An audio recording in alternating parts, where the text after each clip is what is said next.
Hey, this is David Crone with HorseRacingNation.com's daily Derby update for Wednesday, April 28th. We're just a few days away from the Derby now. The Oaks is just a couple days away, so we got a little bit to talk about. I'm not going to go crazy with stuff today. We got plenty of other content on the website to check out. So I'm going to start with the works from today. Homeboy Chris worked 48-2. It was an average work. It was a pretty good work, whatever. It was okay. After the work, his trainer, Rick Dutrow, was quoted as saying that he'd be ecstatic if they could just pick up a check. That pretty much sums up Homeboy Chris's chances in the Derby. Endorsement also worked today. He worked a monster 47-2. It was a huge work. Unfortunately, Endorsement came out of the work injured.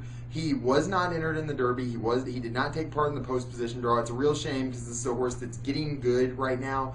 Had really stepped up in the Sunland Derby. Was looking great here today in this work.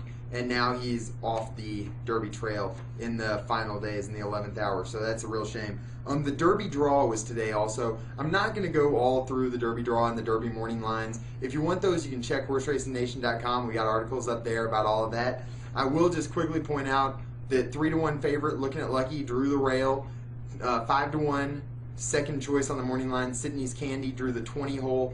Immediately, the entire West Coast racing population shouted East Coast bias, and now they also are saying there's an East Coast draw bias as opposed to just a media bias that existed before today. So all sorts of new biases are starting to pop up already. The chance of rain now on Derby Day has been up to 60%. Not what you like to see. Some are calling for 2 to 3 inches of rain. Not real good news for a fan like me that would rather be playing this thing on a fast track. Make sure you stick with HorseRacingNation.com in the next couple days. We've got tons of good info on there. We've got great profiles on all the contenders. We have an awesome super screener that you can get on there that's going to give you all kinds of Derby hints and tidbits. And we also have a great article up right now about hitting monster trifectas in the Derby. So make sure you check all that stuff out. Make sure you check out all of our content at HorseRacingNation.com. And I will see you all tomorrow.